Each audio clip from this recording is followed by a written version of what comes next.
இங்கே வந்திருக்கிற தாய்க்கிழவி டீம் எல்லாருக்கும், டிஸ்ட்ரிபியூட்டர்ஸ், எக்ஸிபிட்டர்ஸ், ஆர்டிஸ்டோட ஃபேமிலி எல்லாருக்கும் வணக்கம், நன்றி. தாய்க்கிழவி ஸ்கிரிப்ட் கேட்ட நாள்லேருந்து இது ரொம்ப ரொம்ப எக்ஸைட் பண்ண ஒரு படம். அது சில படங்கள் மட்டுமே எனக்கு அப்படி கதை கேட்ட நாள்லேருந்து பயத்தை யோசிக்காமல் இது எப்படி பண்ண போகிறோன்னு யோசிக்காமல் இது சூப்பராக இருக்க போகுதுன்னு தோணின ஒரு கதை இது. எனக்கு அப்படி வருத்தப்படாத வாலிபர் சங்கம் இருந்தது ஃபஸ்ட்டு கதை கேட்கும்போது. வருத்தப்படாத வாலிபர் சங்கம் கதை கேட்டோம்னு எனக்கு என்ன எக்ஸைட்மெண்ட் இருந்ததோ, இதை சீக்கிரம் படமாக்கணும், சீக்கிரம் பார்க்கணும், இது ஜனங்க ரசிக்கணும், சிரிக்கணும்னு நினச்சது தாய்க்கிழவி. அதுக்கப்புறம் எனக்கு அப்படி ஒரு கதை இருந்தது. அது நான் நினச்ச மாதிரி நடந்தது, ரொம்ப ரொம்ப மகிழ்ச்சி. பட் அதுக்கு காரணமான ஆர்டிஸ்ட், ஆக்டர்ஸ், டெக்னீஷியன்ஸ் எல்லாருக்கும் ரொம்ப ரொம்ப நன்றி.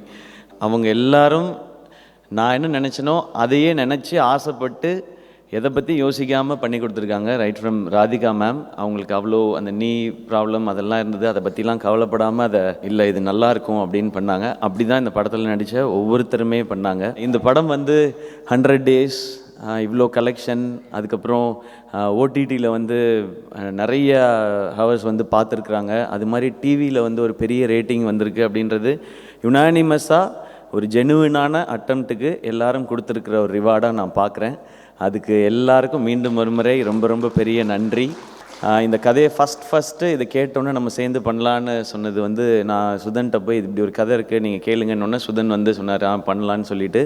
ஸோ தேங்க்யூ சுதன், ரொம்ப சந்தோஷம் உங்களோட இதில் ஒர்க் பண்ணது. அண்ட் எல்லாருக்கும் தேங்க்ஸ். அண்ட் நான் சொல்லணும்னு நினச்சேன், ஆனால் சிவா முந்திக்கிட்டாரு.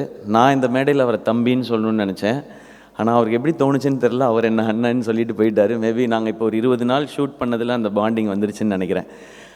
சிவா ஆடியோ லான்ச்சில் சொன்னார், இந்த மாதிரி ஒரு மூடை விதை நெல் கொடுத்துருக்காரு, நான் பெரிய விளைச்சல் காட்டுவேன்னு சொன்னார்.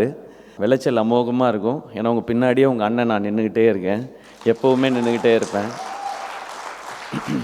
இங்கே நான் ஸ்பாட்டில் பார்க்குறேன், ஏன் தாய்க்கிழவி இவ்வளவு சிறப்பாக வந்தது, ஏன் இவ்வளோ பெரிய ஹிட் ஆச்சுங்கிறத நான் ஸ்பாட்டில் இப்போ பார்க்குறேன். இந்த 20 நாளும் நானும் சிவாவும் ஸ்பாட்டில் அதிகம் பேசிக்கிட்டதே கிடையாது.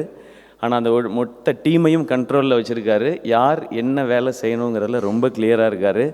நான் கண்ணை மூடிட்டு போய் அந்த ரேஸில் கண்ணெல்லாம் மூடி விட்டால் அந்த குதிரை ஓடிக்கிட்டே இருக்கும்ல, அப்படி தான் இருக்கேன் சிவா. நான் கப்பு அடிச்சிருவோம், பந்தயம் அடிச்சிருவோம்.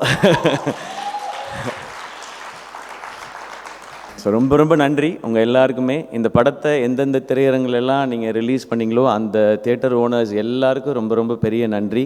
எனக்கு தெரிஞ்சு இப்போ தமிழ் சினிமாவில் சின்ன படம் பெரிய படம்ன்றது கிடையாது, எந்த படம் பெரிய வெற்றின்றது மட்டும்தான் இருக்குது. அது ரொம்ப பாசிட்டிவாக இருக்குது. எல்லாருமே நல்ல படம் பண்ணணும், நல்ல படம் பண்ணால் ஆடியன்ஸ் வரதுக்கு தயாராக இருக்காங்க. ஸோ இது ரொம்ப ரொம்ப பாசிட்டிவான ஒரு விஷயமாக பார்க்குறேன். இந்த வருஷம் வந்த படங்களில் தாய்க்கிழவி ஒரு சூப்பர் ஹிட் படம், நல்லா போச்சுன்னு எல்லாரும் சொல்கிறத கேட்கும்போது ரொம்ப சந்தோஷமாக இருக்குது. இந்த விருது, இது ஷீல்டு, இது எப்படி வேணாலும் சொல்லலாம். பட் இது எல்லாருக்கும் ஒரு மெமரியாக இருக்கணுன்றதுக்காக தான். சக்ஸஸை எல்லோரும் என்ஜாய் பண்ணிட்டோம். அது இன்னும் ஒரு 3 மாதம் 4 மாதம் இல்லை 1 வருஷம் கழித்து அதுக்கப்புறம் இதை பார்க்கும்போதெல்லாம் இந்த எக்ஸ்பீரியன்ஸும் இந்த மெமரியும் எல்லாருக்கும் இருக்கணுன்றது தான். எனக்கும் மேம் சொன்ன மாதிரி 90s எல்லா படத்துக்கும் 100 days ஃபங்க்ஷன் நடக்கும். அப்போ நிறைய ஃபோட்டோஸ் பார்ப்போம். ரஜினி சார், கமல் சார் கலந்துக்கிட்டாங்க, இவங்க பரிசு கொடுத்தாங்க. அதுக்கு முன்னாடி நிறையா பிக்சர்ஸ் பார்ப்போம். புரட்சித் தலைவர் அவர்கள், நடிகர் திலகம் அவர்கள் கலந்துக்கிட்டாங்க, அவங்க ஷீல்டு கொடுத்தாங்கன்றதெல்லாம் பார்ப்போம். இப்போ அது ரொம்ப கம்மியாயிடுச்சு. ஏன்னா இன்றைக்கி 3 வாரம் ஓடிச்சுன்னா தேட்டரில் டன், மேக்ஸிமம் கலெக்ஷன் பார்த்துறோம். அதுக்கப்புறம் ஓடிடி சினிமான்னு டக்குன்னு அடுத்த படம் வந்துடுதுன்னு போய்ட்றோம். ஸோ இந்த மாதிரி வாய்ப்பு கிடைக்கும் போதெல்லாம் பண்ணுறது எனக்கு ரொம்ப ஆசை. இது சிறப்பாக நடக்கிறது எனக்கு சந்தோஷம். மீண்டும் ஒரு முறை இந்த படத்தில் வேலை பார்த்த அத்தனை பேருக்கும், ஆர்டிஸ்ட், டெக்னீஷியன்ஸ் எல்லாருக்கும், டிஸ்ட்ரிபியூட்டர்ஸ், எக்ஸிபிட்டர்ஸ் அண்ட் இதோட ப்ரமோஷன்ஸ் எல்லாத்துலேயும் ஒர்க் பண்ணவங்க, பேஷன் ஸ்டுடியோஸ் டீமில் இருக்கிறவங்க, எஸ்கே ப்ரொடக்ஷன்ஸ் டீமில் இருக்கிறவங்க எல்லாருக்கும் நன்றி. Love you all.